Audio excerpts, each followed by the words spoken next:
So now we are heading towards the Flash poster session, second Flash poster session.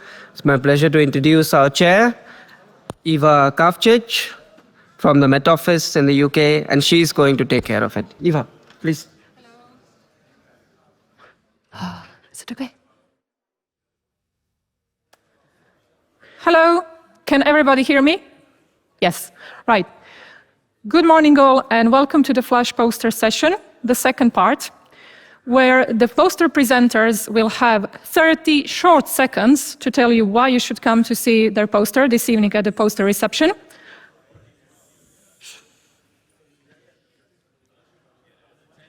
Are we okay? Right. So, as I said, 30 short seconds. So I appreciate how difficult it is for people, and well done for your bravery. No pressure, you'll be fine. Right. So the poster session and reception is this evening, starting at 7:30, and the audience and everybody will have an opportunity to vote for best poster in person during this poster session. You will be provided with printed card and pens, and you will indicate your votes on cards, and they will be collected by the volunteers with blue boxes. And 2 best posters, based on your votes, are going to be awarded at the closing session tomorrow, starting at 3:30. So we have many different people from many international organizations today, which probably means that I will mess up pronunciation of your names. I do apologize for that in advance, and please bear with me. And since we have so many people in a short amount of space, can I please ask the audience to refrain from bursting into songs and too loud applause until the last slide. Thank you. And on to our first presenter, Arne Thomsen.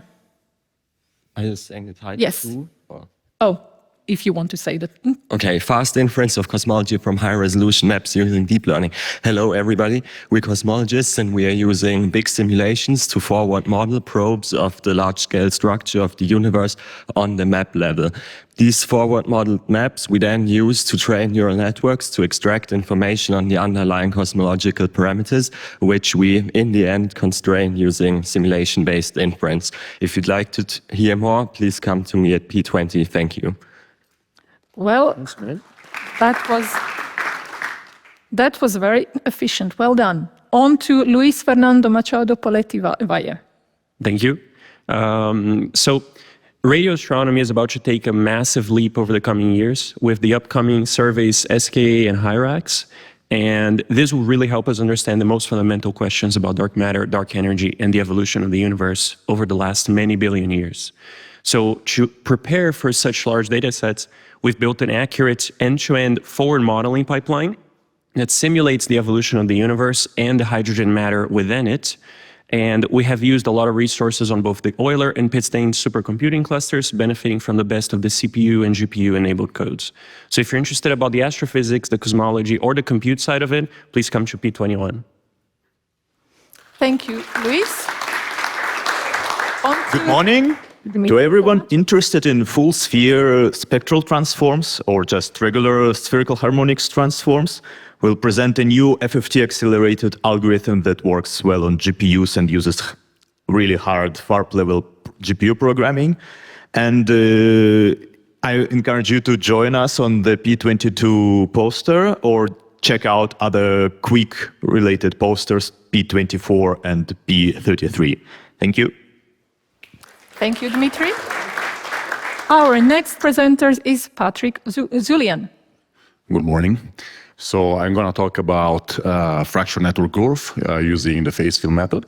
So phase field methods are known to be quite challenging to solve due to the non-convexity and the ill conditioning of the system. So if you're interested in variational inequalities, nonlinear preconditioning, efficient finite element assembly on GPUs, as well as sedimentary layer application in geophysics, please come and visit us. Thank you. Thank you. The next presenter is Ivan Pribec. I hope I pronounced it correctly. Hello, my name is Ivan. I work in the Computational X support group at the Leibniz Computing Center. One of our largest user communities are scientists using molecular dynamics software packages such as GROMACS and Amber. We try to provide advice on the size of systems scientists can simulate to make good use of resources. So in my poster, I'll be showing a simulation of 11 million atoms running on different GPU architectures and the performance that they achieve. So please come to P25. Thanks. Thank you. And now we have Giannis Savva. Okay, good morning, everyone. So the question we ask is how to run battery simulations accurately and as fast as possible. Why batteries? Because we need to store energy.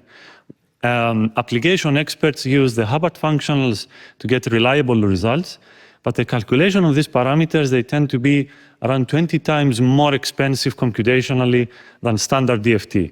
So by coupling quantum espresso with the SIRIUS library, we are able to accelerate these simulations. So if you want to know more about the procedure we use, how to accelerate and port them to GPUs, please visit poster 26. Thank you. Thank you. And on to Magdalena Luz. We present an implementation of the Icon Dynamical core fully written in Python. And we show first results from a simple atmospheric test case. We embrace performance portability through the use of GT4Pi, such that the approach lets you run the same code from your laptop in an exploratory phase all the way up to an HPC cluster. Thank you very much. Yeah? Okay. Can you go to the next poster? Of course. So the next poster is also on GT4Pi. I think it's frozen a bit. Are we okay? Sorry. Oh, whoa. Oh, so I mean, Whoa. if you want to know the details on GT4Pi, yes. Right, another poster on GT4Pi. So I'm not Phil, but I'm speaking on behalf of him because he couldn't make it. If you want to know the details on GT4Pi and the domain-specific language that we use in our DICOR implementation, then check out poster 28. It has all the details. Thank you, Magdalena. On to Mikhail Stelio. Good morning. So HAM is an aerosol model that is able to simulate the interaction between aerosols and clouds. And we are interested in studying such interactions. And for example, in the context of tropical cyclones, we need very high resolutions. For this reason, we decided to port HAM to GPUs using OpenACC directives. And we also investigated the feasibility of the GT4Pi domain-specific language for such task. We are also tackling some challenges due to the very high number of tracers used in aerosol models. So if you'd like to learn how we solve these issues, please join us at poster 29. Thank you. And may we welcome Luca Fedeli. So, good morning. This poster is about the implementation of a new radiation emission module in the open source massively parallel particling cell called WARPEX. And simulating radiation emission is indeed crucial to model several plasma physics scenarios. If you're curious about the performances of this new module on GPUs and CPUs and about how we plan to use it to model a novel electron accelerator concept based on lasers, please come to see our poster. Thank you. Thank you very much, Luca. Matteo Bonino is next. InterTwin is a European project, and its goal is to develop a multidisciplinary digital twin engine for science. In particular, we're focusing at scaling machine learning workflows to cloud and HPC resources, enabling large-scale digital twin applications in science. Our use cases include physics and climate research, and if you want to know more, come visit us at number 32. Thank you very much, Matteo. Thomas Hodson, welcome. In order to predict the weather, you need to know the current state of the atmosphere. And to know the current state of the atmosphere, you need observations. In our never-ending quest for observations of higher spatiotemporal resolution, it makes sense to consider unconventional sources. Internet of Things devices, think personal weather stations, low-cost, commodity-grade hardware, probably quite uncalibrated, may be an interesting opportunity in this regard. My poster is about designing Ion Beam, scalable, composable infrastructure for cleaning up, ingesting this highly heterogeneous data in near real time. If you want to talk to me about it, come talk to me at P34. Thank you very much. Thank you, Thomas. Guillaume Bertoli? Yes, thank you. So for this project, we've built a machine learning model to compute atmospheric radiation in the icon weather and climate model. I explain here in particular how we couple the neural network written in Python to the Fortran code of the weather model. So for this, we've considered two couplers, Infero, developed by ECMWF, and another coupler named PyTorch Fortran. So for more details, see you tonight. Thank you. Thank you very much, Guillaume. And I'm going to mess up pronunciation of this, absolutely. So it's Marc Marot-Las... How do you pronounce it? Almost. Right. So, welcome. All right. So we work with, we were interested in the effect of mixed precision on high-order solvers, specifically discontinuous Galerkin class solvers. What we find, of course, is there's no such thing as a free lunch. You can improve your code with mixed precision, but for high-order solvers specifically, lowering the numerical precision too much breaks the convergence of your solver and eventually causes some additional interesting effects that I can't all explain in 30 seconds. However, you can still improve things with mixed precision, so of course it does speed things up. That's the hope, right? But in addition to this, you can reduce only certain parts of your algorithm, or you can use variable precision, computing only certain parts of your domain in a lower numerical precision in order to still kind of try and recover some of the precision you would have had otherwise. Thank you very much. Thank you very much, Mark.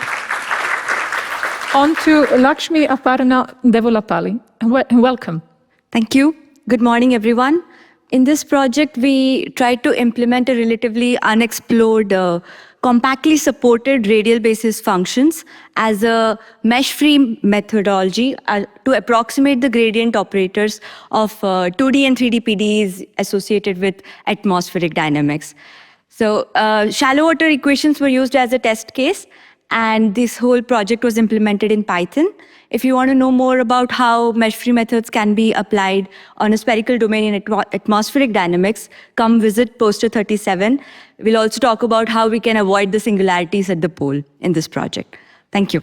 Thank you very much, Aparna. On to Ed Bennett. Thank you. So you might have heard of lattice QCD, the computational realization of the theory of a strong nuclear interaction.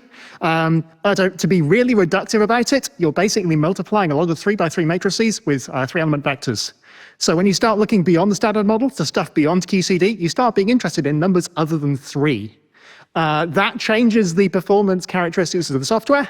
So the software that you use that is really well optimized for n equals 3, even if it's written generically, doesn't necessarily perform as well as other more general codes for n not equal to 3. And find more detail about what that is at my poster. Thank you, Ed. Next, we have Daniel Sergio Vega Rodriguez. So this is a software package for Julia that provides automatic generation of performance tests in different levels of granularity. But I have make an emphasis on unit tests because it's less common in this field. And the core idea is basically to help the developers get the most out of their time when doing evaluation of their HPC apps. And the idea is to, by making these performance tests really cost-effective, improving the overall quality of the software ecosystem. So thank you very much. My poster is at the coffee room, if anyone wants to see it. Thank you, Daniel. Next, we have Nikolai Krieger. Welcome.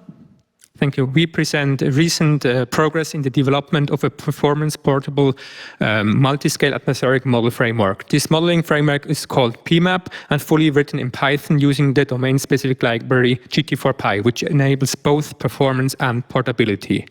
On our poster, we present performance results of standard benchmark test cases of both global and limited area modeling part of the model, and then we also present application to atmospheric flows in complex terrain. If you want to know more, come and see our poster. Thank you very much, Nikolai. On to Simon, I assume Adamov. Hello. We propose a very simple approach to perturb ML emulators for weather forecasting to generate ensembles. Surprisingly, these ensembles have a very similar spread to state-of-the-art physical weather models. So if that triggered your interest, or if you just enjoy playing around with augmented reality, please feel free to come to my poster tonight and we can talk. Thank you very much, Simon. We have Christoph Müller.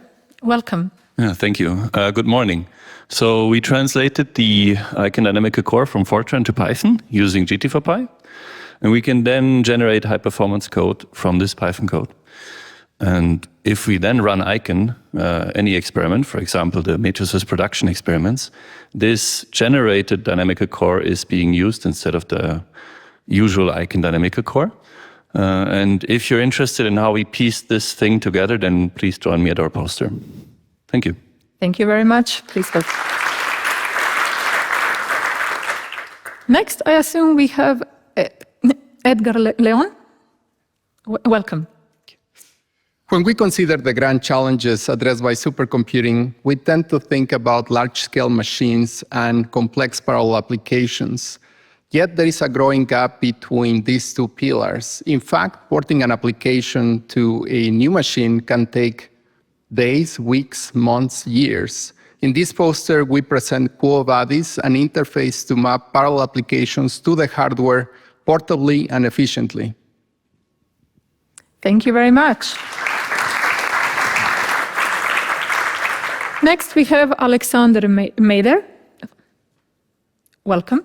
We are currently developing a distributed C++ code using ROC and HIP to model processes in amorphous hafnium oxide-based resistive memory, where we use a field-driven kinetic Monte Carlo method, for which we have developed a preconditional conjugate gradient solver.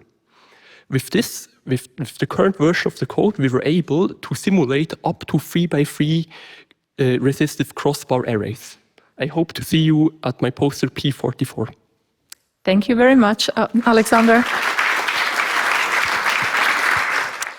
And on to Eric Wolf.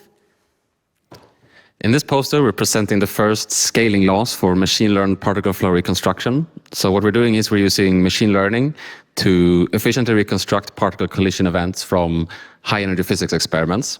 And then we're looking at the model performance and how that scales with the training dataset size and the model size in order to uncover the scaling laws behind training these kinds of algorithms on these kinds of datasets. If you're interested to learn more, please join me at the poster session later today. Thank you. Thank you. Next is Jamil Ghafour, I assume. Hello, everyone. My name is Jamil. This is my poster. That's the title. Everybody does artificial intelligence at the moment, and that essentially is a bunch of trainable parameters that should have practiced this better. Trainable parameters that take up a lot of energy. But how many of these parameters do we actually need? So using explainability techniques, what we end up doing is pruning these neural networks down to about 10 to 20% while maintaining accuracy. We have techniques and methodologies that I'll talk about in my poster, so feel free to come see it. It's poster 47 with me. Thank you so much. Thank you, Jamil. Next is Thomas Meyer. Welcome. Thank you.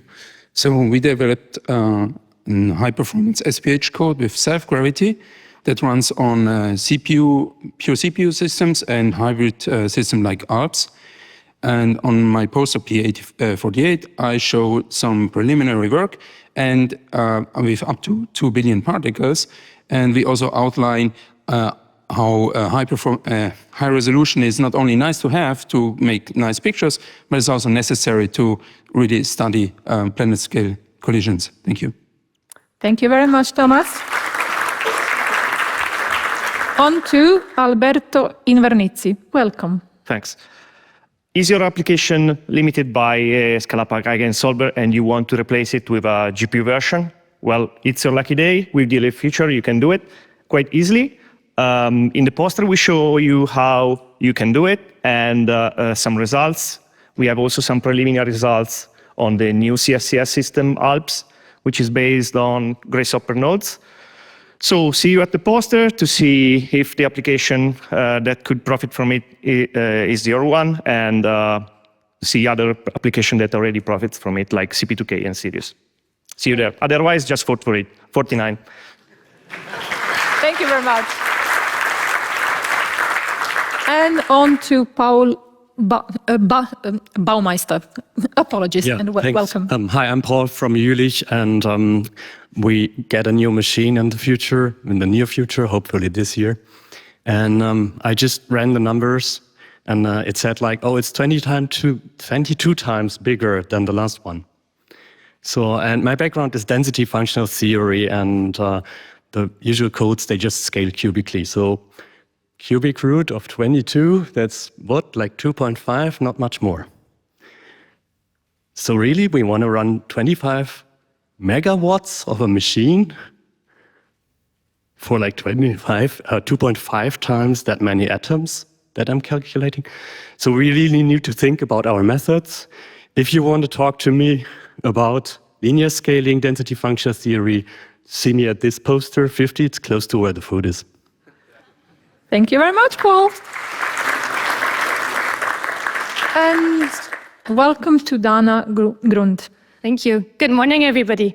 As we heard this morning, many of us develop very fancy but expensive algorithms, and it's super expensive to tune them to fit reality. Machine learning methods can help us to emulate these parameter sensitivities. Now, in atmospheric turbulence simulations or large eddy simulations that resolve clouds, we're faced with nonlinear and very complex dynamics. Also, we have spatial-temporal data. So let's discuss at my poster how emulation can work in this context, in particular, how neural operators can help us. Also, my poster is right next to the coffee booth, so you may just drop by in the break. Thank you very much, Dana. And next we have Valentina Schüller. Welcome. Thanks. Good morning. Earth system models are really component models stitched together at the interface. And in a nutshell, what we are studying is how well does this approach work? Our tool for this is numerical analysis, specifically iterative coupling algorithms, so-called waveform relaxation. And I have brought different results with EC Earth, or a development version of it, and that is one of the CMIP6 models. And we showcase different issues that we see in atmosphere-ocean coupling and atmosphere-ocean sea ice coupling. If any of this sparked your interest, and if you still have coffee left after visiting Dana's poster, come to mine. Thank you, Valentina. Right. Good morning. Good morning. FFT-3, are we running? It's a bit frozen, I do apologize. All right. Giannis, welcome. Yeah. Good morning. FFT-3 is a workflow automation tool, and Mamico is a framework for coupling molecular dynamics and numerical flow simulations. We present FabMamico, which allows FabSim to easily set up and run Mamico simulations on remote hosts. This includes dependency management, compilation, batch scripts generation, job submission, and also post-scripting analysis.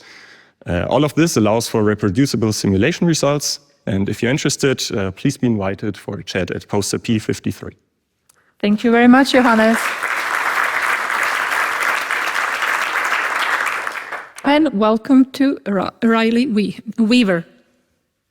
Hello, everyone. So this poster is about examining the effects of imbalanced data on hyperparameter optimization for cancer drug response prediction models.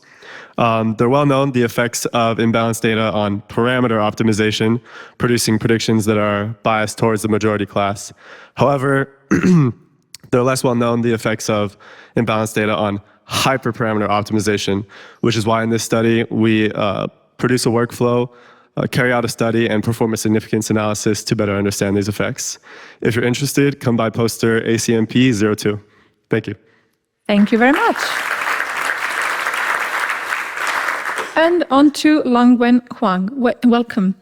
Hello. So weather and climate simulations produce terabytes or even petabytes of data, and it's becoming a big problem even loading it. So we create a lossy and error-bounded compression method using JPEG 2000 and the sparse wavelet. It can compress data by 20 times or even more, while having reasonable results from those real-world atmospheric applications like Lagrangian particle simulation. So we also create HDF5 and ZAR plugins so it can be decompressed transparently. So if you are interested, please visit our poster. Thank you. Thank you very much. Now we have Sonal Mayani. I hope I pronounced it correctly. If not, apologies. Welcome. Hello, everyone. So in this poster, we showcase a performance, portable, and massively parallel implementation of a solver for the free space Poisson equation, which is commonly solved in particle accelerator physics and in astrophysics as part of the particle and cell method. And our solver is spectral in accuracy, beating the state-of-the-art solver, which is only second order. Finally, we showcase scaling results on the Perlmutter machine using up to 4,000 GPUs. If you're interested in the results and in fast Poisson solvers, please come find me. Thank you. Thank you very much.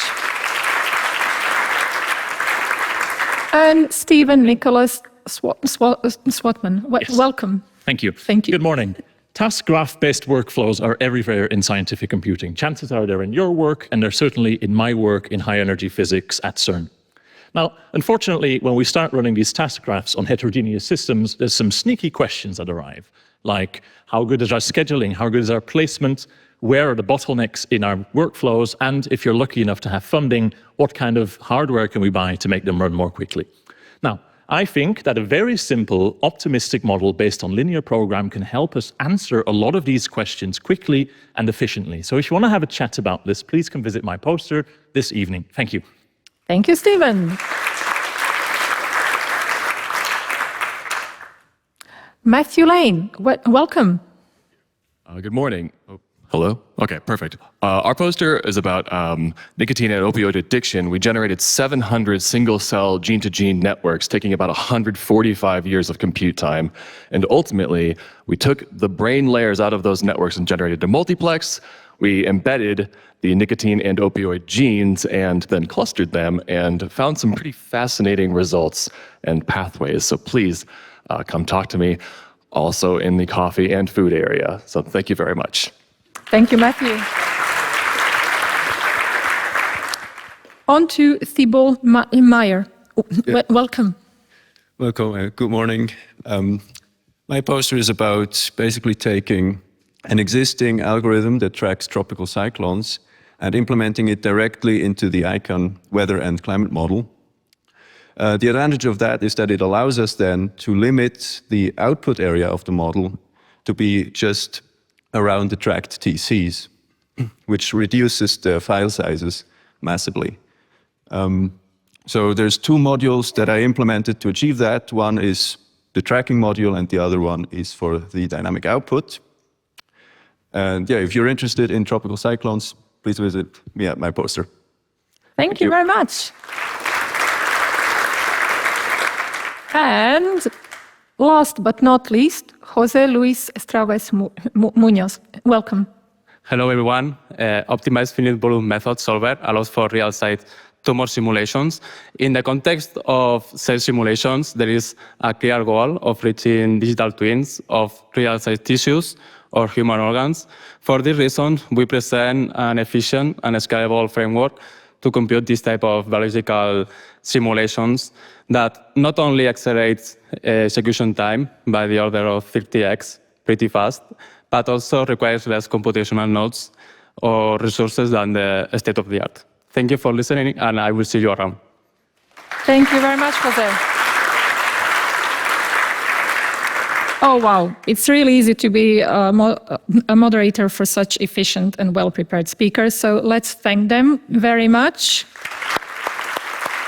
And see you all at the poster session and reception tonight. Voting is important. Please vote for your favorite posters. Thank you. Also, let's take a moment to applaud Eva for chairing the session. Thank you very much. And the morning plenary session concludes. You have a coffee break now, and the mini symposia start at 11 sharp. See you here for the public lecture at 6:30.